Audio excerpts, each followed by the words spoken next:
বলো চল বলো।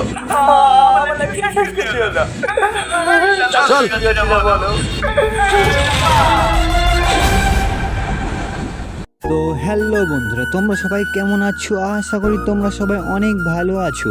তো তোমাদের সামনে নিয়ে চলে এসেছি আজকে আবার একটা নতুন ভিডিও, টক ঝাল মিষ্টি পার্ট 2। ভিডিওতে কি হতে চলেছে সেই বিষয়ে কথা বলবো। তোমরা তো সবাই দেখেছিলে যে সালমা টনিকে মিথ্যা অপরাধে তাকে পুলিশের হাতে ধরিয়ে দিয়েছিল, কিন্তু শেষে যখন তার হাতটা ছেড়ে চলে যাচ্ছিল তখনই দেখল যে তার আংটিটা টনির হাতে।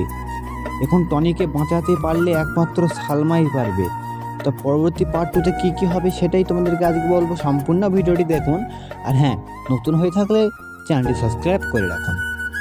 তো তোমরা তো সব সময় দেখেছিলে টকঝাল মিষ্টিতে যে টনি ও সালমার ঝামেলা হয়েই থাকে। ওদের ঝামেলা কোনো দিনও শেষ হয়নি বা হবেও না। কিন্তু হ্যাঁ, ওই যে ফোনে যে আংটির ব্যাপারে আংটির বন্ধু হয়ে ভালোবাসা হয়ে গেছিলো, কিন্তু টনি জানতো না যে ওটা সালমার আংটি, সালমা জানতো না ওটা টনি ছিল যে তার আংটিটা পেয়েছিল।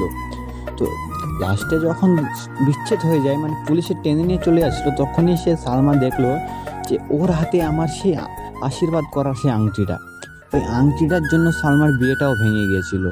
তো হ্যাঁ, পার্ট 2তে ভিডিওটা কী হবে সেই বিষয়ে বলবো।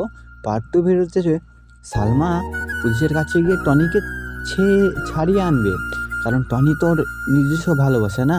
আর হ্যাঁ, সালমার সাথে টনিরই বিয়ে হবে।